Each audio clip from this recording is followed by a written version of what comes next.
Hey everyone, and welcome to another episode of the AnthroPuzzled podcast. I'm your host, Abby Letzinger, and every 2 weeks we'll explore how anthropologists are forging unique career paths beyond the usual academic sphere. Tune in, get inspired, and start piecing together your own career puzzle within the world of anthropology.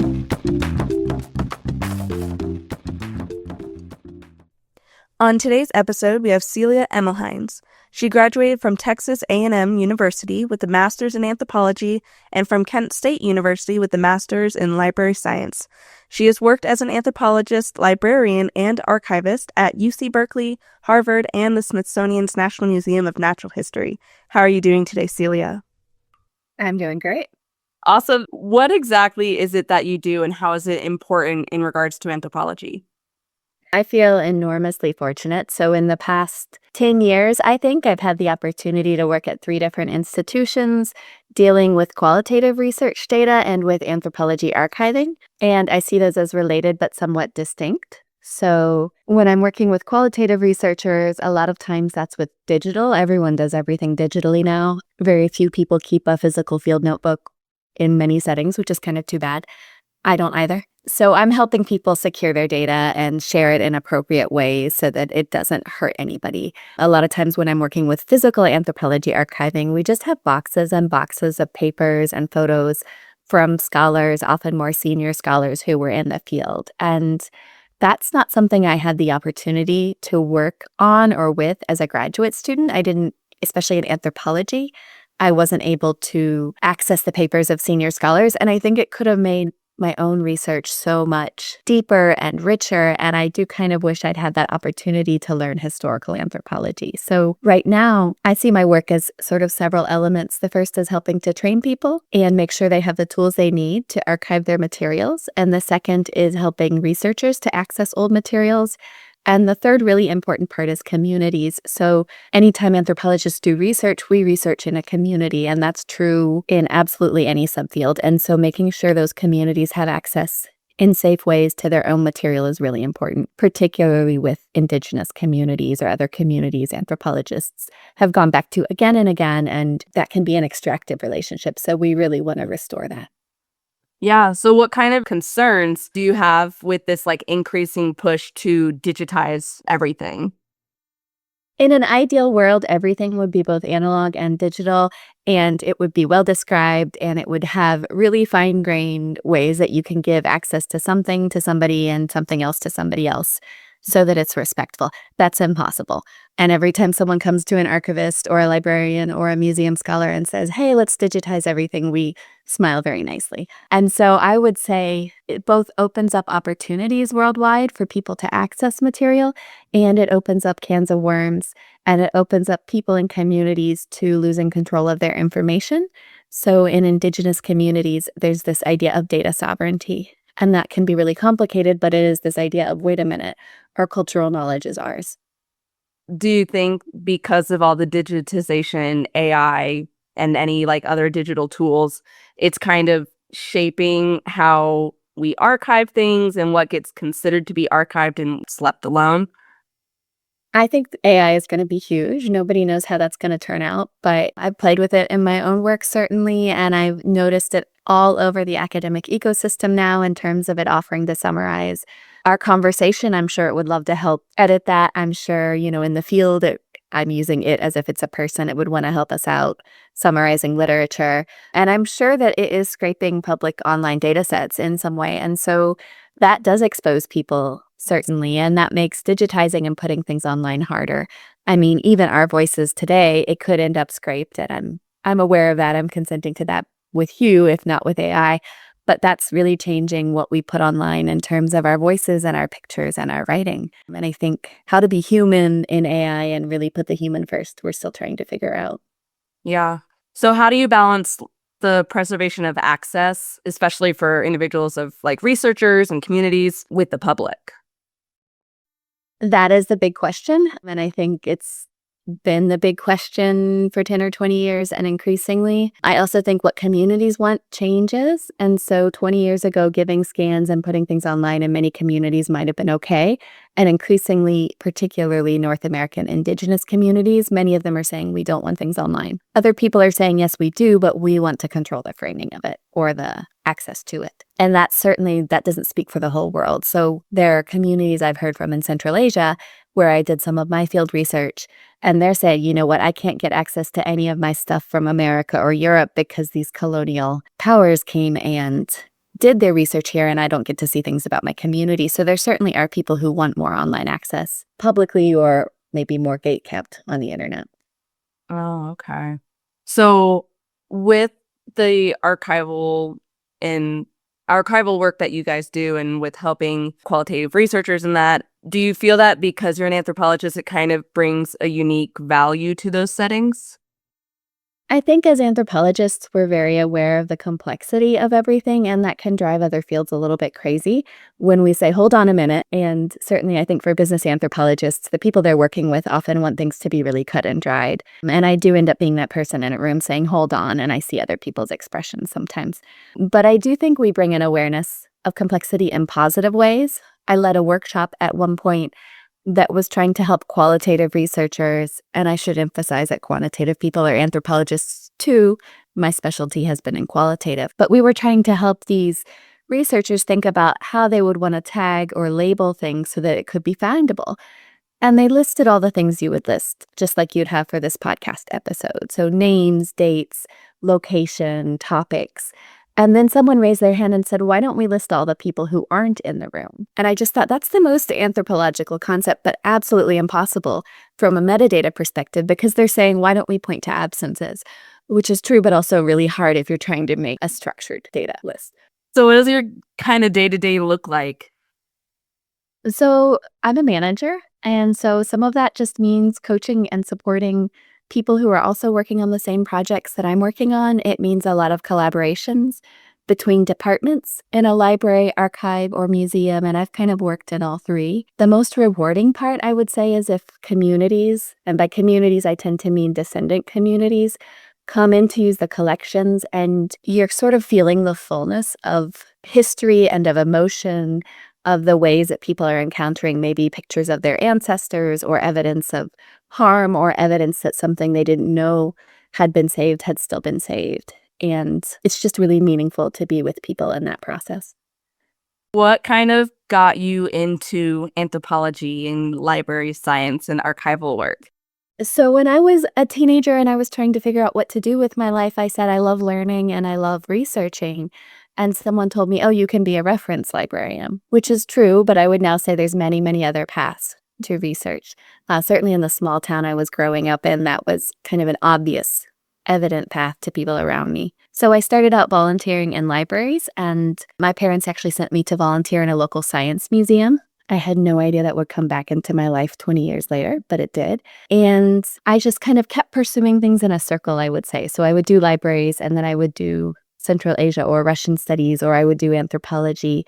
And over time, they overlapped to where I was able to bring all of these strands together. And I think, as some of your other listeners will find, having multiple strands often positions you in a really specialized area to make an impact. Yeah. I think at one point when I was in college, I considered going into library science because I had a friend who was just like, oh, you read a lot, you love books, you love learning. And I'm just like, but I don't really want to be stuck inside all day around the public. That's important to know. Yeah. So I'm like, I do love reading, I do love books, but I like doing that in the comfort of my own home or in a coffee shop and not so much having to be like, oh, do you know where X, Y, and Z is? And I'd be like, I have to know where all of these are. Right. So I ended up not going into library science, but I still have a love for books. And I think that libraries are super important, and that even if individuals don't use their local library, they should still go get a library card, because then it kind of ups the numbers of like how many people are using libraries, and hopefully it gets them more funding. Yeah, I mean, I would say usage everywhere. Libraries, archives, before I was an archivist, I had no idea how many of them there are in the country. Many of them the public can come and use. You might find local history or, even genealogy. And so I think one of the best ways people can support libraries, archives, and museums is use them. Yep. Because you don't realize how many services they offer until you go in. Because I just got my library card and she had this whole sheet of resources they offer. They're like, oh, you can have $7 worth of things that if you need to print something or if you need to use the computers to look up something, if you don't have internet access. And I'm like, this would be a great resource for, students, anybody who doesn't have internet access at home. So I think it's a great tool. I mean, even just sitting in a library or reading a book just to get away from society, I think it's a great usage for that as well. When I was an anthropology librarian, we lived and died by metrics. And so coming in, using the library, borrowing books really made a difference. I know bluntly that a lot of people pirate books or have other ways of finding them. And yet then the library isn't able to get the resource it needs. So coming in and using spaces and making it part of your daily habit or bringing in friends or colleagues to come in and use these spaces with you is really important. Making requests is important, tell the library what you need. And I think the other thing would be sharing your successes. So actually coming back to the librarian and saying, thank you so much. Here's kind of a quote you can use to share the impact. Same thing with museums and archives. If you're doing research and you get a publication out of it, make sure you go back to them and say, hey, this is so exciting. Here's what I did. Thank you. Because they can take all of those things to their leadership and say, look at our impact. With archiving, it's not just papers and articles. Is it also artifacts and objects when you archive? We try to avoid objects because it can be really complicated if all of a sudden there's a pot and you thought it was paper. And so what is considered archival will differ. I have been in an archive where artwork was considered archival, and that included paintings, oil paintings. Often that would be thought of as the province of an art museum. I've been in archives that would have flat drawings. Again, that could be a sort of quote-unquote object in an art museum. I've been other places. I have joked that I'm a flat stuff manager because a lot of things are flat, but they're not always flat. Film can be in an archive. And so some of these things have a 3D quality or dimensionality, and these things can all overlap. So libraries can have special collections or archives within them. So I like to think of it as a Russian nesting doll, that you actually can kind of get archives within museums, within libraries, and vice versa, depending on the structure of the organization. Okay. So a museum archives is different than a library archives. Typically, yes, and that's really important. So I have worked in museum archives as an anthropologist in anthropology or natural history museums, and often that means that you have documentation of the museum exhibits or curators or collections in a way that I think an archive in a library might not be documenting the life of librarians. I think we're very important, but that doesn't always get documented. And so museum archives have this sort of dual purpose as documentation of the functions of the museum and often of bringing in outside collections, papers of scholars. Okay. Do you ever have people who kind of loan you guys documents where they're like, you can have this for a while for if someone needs it for research, but we want it back at some point? So I don't love that because one thing there could be is if I was putting on a big exhibit as an archivist, and again, the role of an archivist can really vary as to whether they curate and do exhibits and research or not. It would depend on the institution. And you would want to know that before you go into these fields of what type of librarian, archivist, museum person you're looking to be so that you end up in the right fit of an institution. One of the other things we see happen is that people want to deposit things with us but not give us the rights to it or the royalties. And I really understand that. But then the archive's taking on all the costs and doesn't have the right to share it with researchers in the future. So that might be called being on deposit. And we try to avoid that, but we certainly do want to save things. We don't want things to just disappear. Right. Okay. So it's kind of, they're just hold on to this for us, but we don't want you to do anything with it with the public, and we'll come back for it later. I certainly understand they don't do things right now. Right, because if I'm interviewing you today and you tell me your deepest, darkest secrets, then we would want some sort of sensitivity or redaction or restriction. But ideally, it wouldn't be forever. If we're saving it, ideally in 50 years, it could be shared. And if something needs restricted forever, we start saying, well, why are we as humans holding this when there's so many other things we could be holding? Okay. In your time working for UC Berkeley, Harvard, the Smithsonian. Have you come across any interesting archive documents or something that just kind of pops up into your mind? You're like, oh my gosh, this one time there was this one thing. Do you have anything like that in your experience over the years? I wish I could remember who it was. There was a time where I opened an old book and there was a letter pasted inside, and I think it involved Malinowski, right? I don't remember if he was the person writing or being written to, but it was just kind of that shock, and that was when I was a librarian, so I wasn't expecting a letter. As an archivist, I would say, of course, there's going to be letters. I think one of the fun things about something like archives in particular, when I moved into it from anthropology libraries, is it's just such a huge diversity of material, and it's often unique. So when I was buying books for an anthropology library, I would say the satisfying part of that career is you're helping students and faculty. If it's a rare sort of book or pamphlet, you're making sure there's a copy in the US that people can borrow through interlibrary loan. And that's all really important. But when I'm dealing with the papers of a scholar, and we have the only copy, and they're really rich, so it's really good documentation, that just feels really exciting. And I think not too long ago, I turned over a piece of paper and there was a hand-drawn map, and it made me feel like it was a treasure map, right? It was one of those go left, go right over the stream, past the river, and I definitely wanted to see what was at the other end. But as the archivist, I didn't get to go actually trace that path. It might be that a researcher, if that map is unrestricted, could come and take a photograph of it and then actually go retrace that path. What are some misconceptions people have about archival work involving, Indigenous or marginalized communities, or just archival work in general? I think the misconception people have about all of these fields, and again, as one of the words we sometimes use to talk about it is glam. So galleries, libraries, archives, museums, glam professions. We're glamorous. I love it. And because I have worked across all of these fields, I do think about them kind of as a whole. So I think, as you alluded to earlier, in libraries, people have the stereotype you get to read books all the time, and that's unfortunately not true. And you do need to love the public, or if you're on cataloging, you need to love the particularity of getting everything exactly right. In archives, certainly there is that stereotype of, quote, the dusty archive, where someone finds a mystery, and that drives archivists crazy because obviously we were there and we were organizing things, and that's how it got found. And in museums, you get that sort of Indiana Jones crypt vibe, which can be really disrespectful and, again, underplays the level of work that professionals are already doing. This is my honest feeling as of 2025, 2026, is I think there's still this conception that archivists don't want to help, and that we're gatekeeping, or that we're holding back. And that could be true somewhere. Many of the people I've worked with, that is their number one priority, is connecting to communities and doing everything they can for them. And often the limit is resource constraints.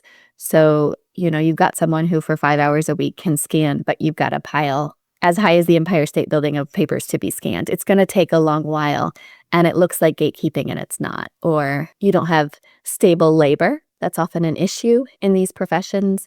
They hired somebody for a year on a short project, and so they can't build that relationship with a community in a long-term way. And so part of what we do, I think, as professionals in these fields, is we're trying to advocate for, hey, we need the structures of labor to be such that somebody can afford to get into this field and stay for a long period of time and cultivate relationships for 40 years. And not everyone's going to do that, but that's going to produce some of the best relationships with communities. And definitely we want the workforce in these professions to mirror the kind of communities we're serving. And we're certainly not there yet, but that's, I think, for many people, a high priority. Has NAGPRA and repatriation kind of changed the way in which you guys archive Indigenous documents? Because I know you mentioned earlier that, some communities kind of don't want their documents or their history archived or anything like that. So has those kind of things changed the way in which you guys archive for the Indigenous community? I would say that's still very much in development, and I will be very careful here to say I don't speak for any institution. Obviously, as each of these institutions, I think around the country, are still developing their own policies.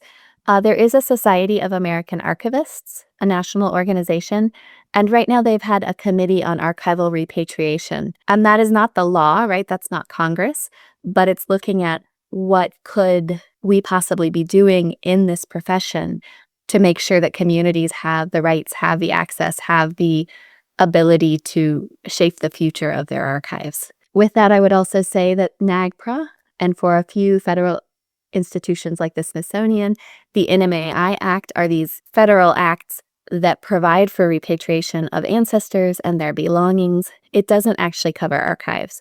So that's where part of the dilemma comes, because it was originally designed to address the issue of grave robbing. And archives are another sensitive issue, but they're beside that.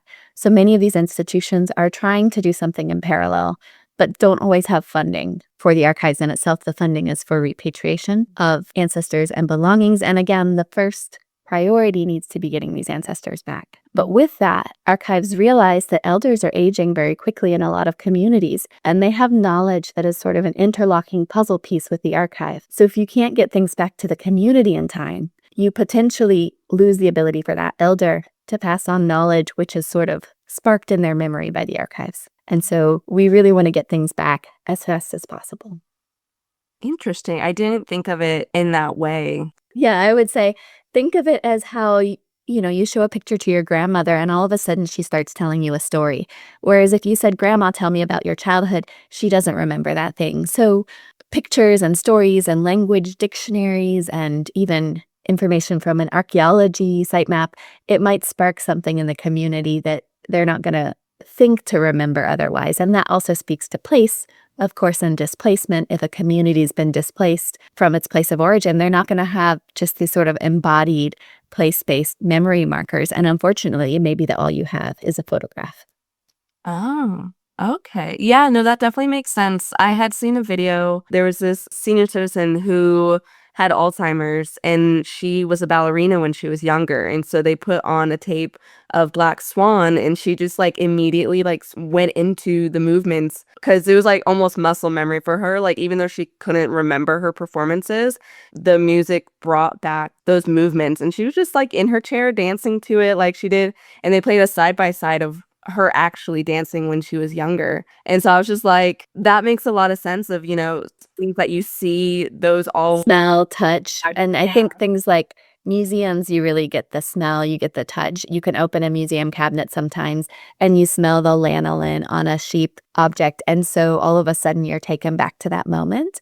And like you said with audio, I've had people come into the archive and we start playing an audio track of a song and you have a 70-year-old woman who starts singing along and she remembers it, and the younger people with her are just like, oh my gosh. And so again, those are things we want to make sure people can have and can pass on to their kids. In your time working as an archivist and librarian, are there any projects or publications that you'd like to talk about? Yeah, so a theme I've ended up coming back to again and again in various ways has been about careers, ironically, right, and career decision making. So I've had the opportunity to actually interview librarians from Kazakhstan, and many of them, demographically, people in these fields often are women, and they would talk about how gender and caregiving shaped their career decisions. In one woman's case, it was because she needed to be home to be able to fix dinner for her husband, which is very traditional. In other cases, women end up as primary caregivers for elders, or they have a child and they need to switch their specialty to a job that's a little more flexible. And so I think looking at that and looking at ways to make sure that people can advance in equitable ways is really important, and talking to people and hearing their stories as women has been really meaningful. And I think another angle that I've certainly seen in a number of institutions has to do with hierarchy and privilege and who's in what role. And I've done some interviews on that type of thing as well, particularly in places like libraries. You get the difference between librarians and library staff. And library staff may also have a library degree, but the role they're in is somewhat more limited. Similarly, in museums, you often get curators and everybody else, no matter how specialized. And in archives, it's not quite as strong, but you do sometimes get the archivists and the assistants, or different type of archivists, where different people have different amounts of discretion or power or decision making, or can lord it over other people. And so I think as anthropologists, we're really aware of social dynamics. You certainly can have that experience in the workplace where you're like, am I in the field? Am I observing primates? Oh, wait, it's humans. And that doesn't always make it easier, but we bring that sort of awareness of complexity in the workplace. And many of us have dealt with these power dynamics in the field. And then I think you can bring that back into the workplace and say, what can I do to respect the fact that we all have different roles, but also advocate for everyone? And in particular, if you're looking to become the librarian, the curator, the archivist, making sure that the people around you have a good workspace as well. Okay, cool. With archiving documents, because you said that you guys scan a lot of them into like a digital archive, do you guys have, I guess it depends on the institutions, but do most institutions have kind of like clean rooms for like really, really old documents that like get damaged by like air? And so I know there's one museum or library where they have like these really, really old books. And if for whatever reason a fire breaks out, there's a system where it like sucks all the oxygen. So if anybody's in there, they're not gonna make it. But the books will. Do a lot of That's institutions. so sad. Okay. But I get the importance. I would hope the people could be saved too and airlifted out or something. I have never worked at a place that has something that cool, but we certainly do have different storage types. And so for something like film, there are cool and cold vaults where you'll try to keep it at a low temperature to stop any degradation of the film. There's something called nitrate film, and that is highly explosive and fire laden. And so there's really particular cabinets or locations people use to store nitrate film, which often is early photography and early video. And I think there's that kind of care. As you alluded to, there's also the way that things can be put in boxes. So you are kind of carefully covering something.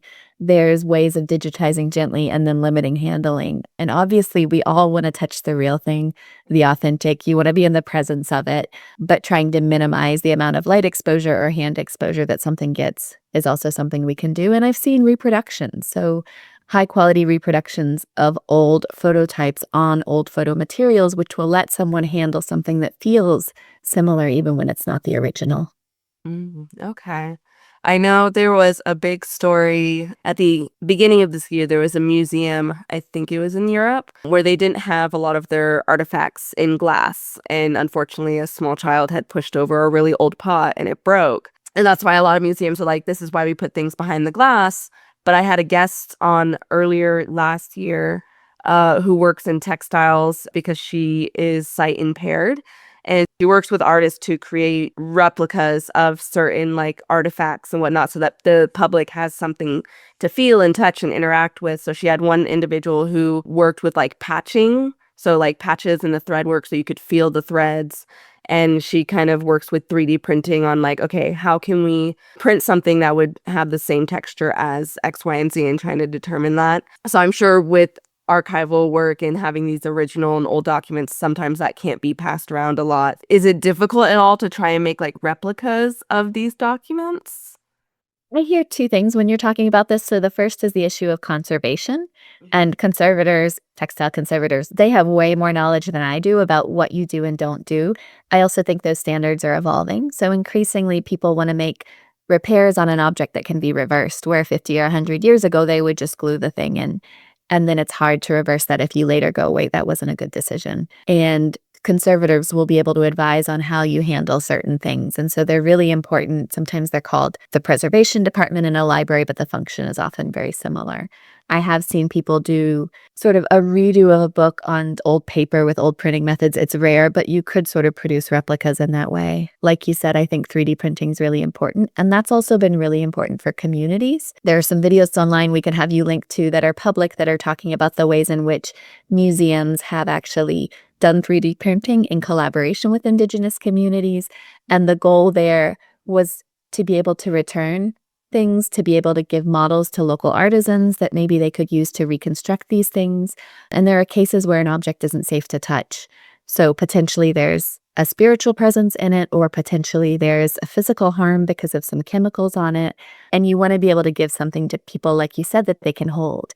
And so that kind of, however you're doing the replica or reconstruction, it's really important, like you said, to make sure that all of our senses are engaged. And I'll kind of jump and say one of the things with that is, as library, archive, museum professionals, we're often really focused on preservation and the long haul. But you don't want to be telling somebody you can't touch your grandma's stuff. And so there are definitely times where we have protocols, and then when it comes to a particular community, we say, this is what we recommend, but we're certainly not going to tell you what you have to do.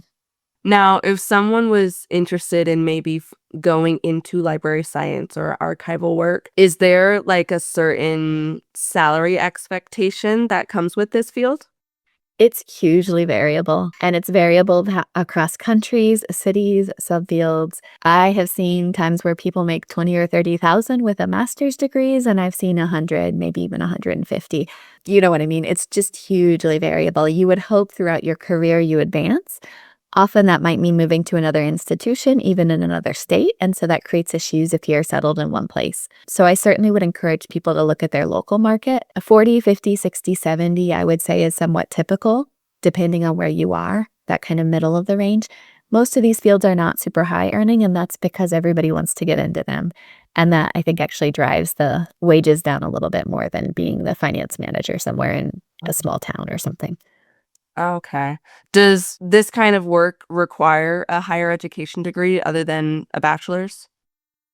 Yes, and that's one of the equity challenges, I think, in terms of getting people in the door from a range of communities, is if you're requiring 2 masters and there's no scholarships for them, it creates a huge barrier to first generation people, anybody who doesn't have a lot of privilege. Often you can get by with 1 master's, museum studies, potentially art history, conservation. Library science is typically 1 degree, but you could be on the archive or the library side of it. If you're in an academic setting, often you have 2.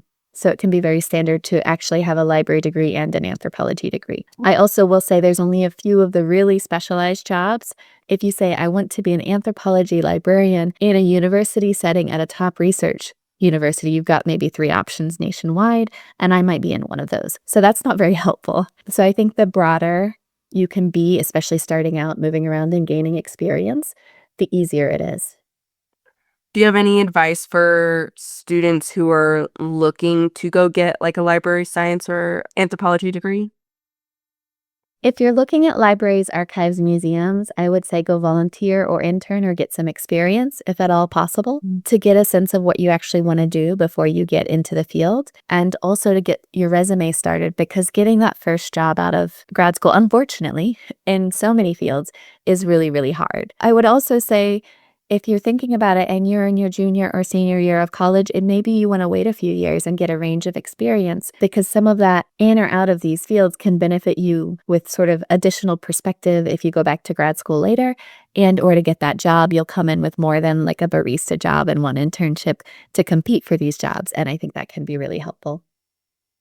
What's really funny is what started this podcast is had no idea what I wanted to do. I already had my 2 degrees, but I didn't feel like it was enough to figure out what I wanted to do.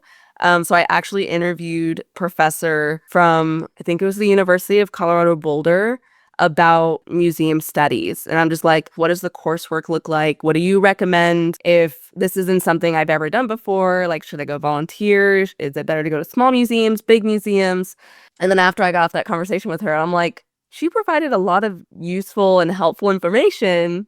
I'm like, people could probably benefit from that. So that's kind of what like pushed AnthroPuzzled to be what it is, which I think is really cool. But I think that's really great too, because people do come to me for career advice. And number 1, my career has been so specific, it's hard to say, here's the 5-point plan to get there. But number 2, my initial advice is often really similar. And so if people can listen to a podcast like yours and get these range of perspectives and develop some follow-up questions, then it lets the advice be a little bit more tailored to their particular situation.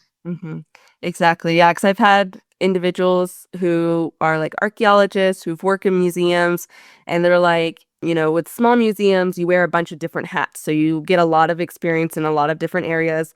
In big museums, you tend to be a little bit more specialized because you're usually working in one area rather than all over. So it really depends on what you want to do in gaining experience, like which way you want to go, depending on where you want to work. But it also depends on where you live, because that will influence what kind of museums are in your area.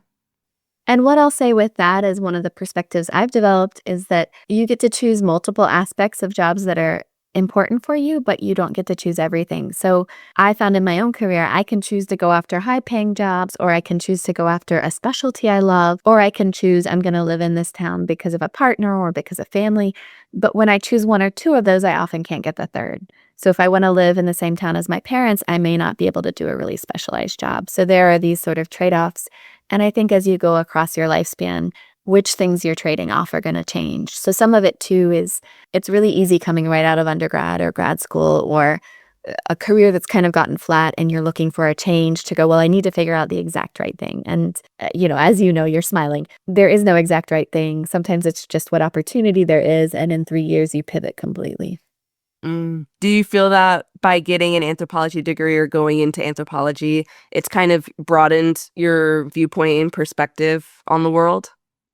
I think it has. I think being abroad and I think being in different communities has helped. I think working in different types of institutions has helped. I also found the library and archive side really helpful because it gave me some technical skills that are sort of built into these fields as they're increasingly database or digital or data driven. That really helped when I went back to the anthropology side because I had a more useful skill set. So again, kind of looking for that breadth. I've heard people say rather than go deep in one area, get 2 or 3 sort of areas that you can bring together and be the missing piece that somebody needs. The challenge is you don't know who needs a missing piece when. Yeah.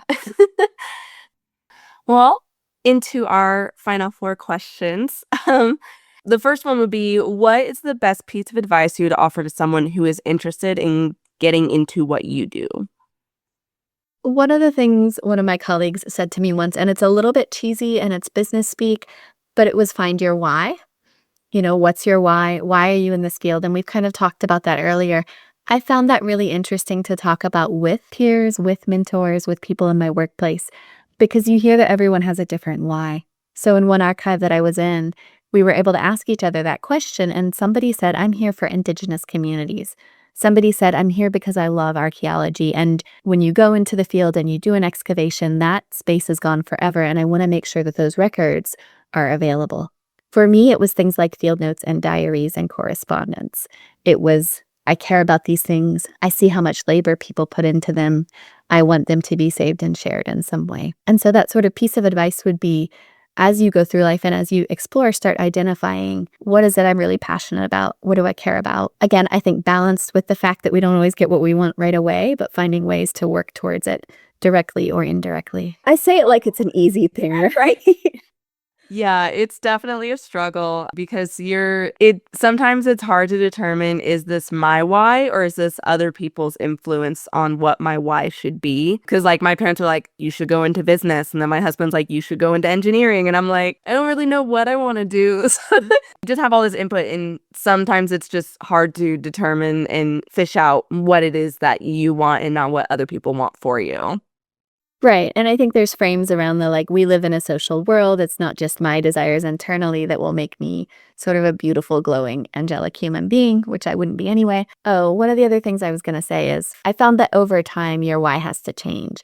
So I can talk about this because it's sort of public online. If you go to the Daily Cal, the newspaper of UC Berkeley, a few years ago, the library I was leading closed. And so I had spent years developing this really beautiful collection and this outreach to faculty and students and these relationships. And I loved it. And I was really proud.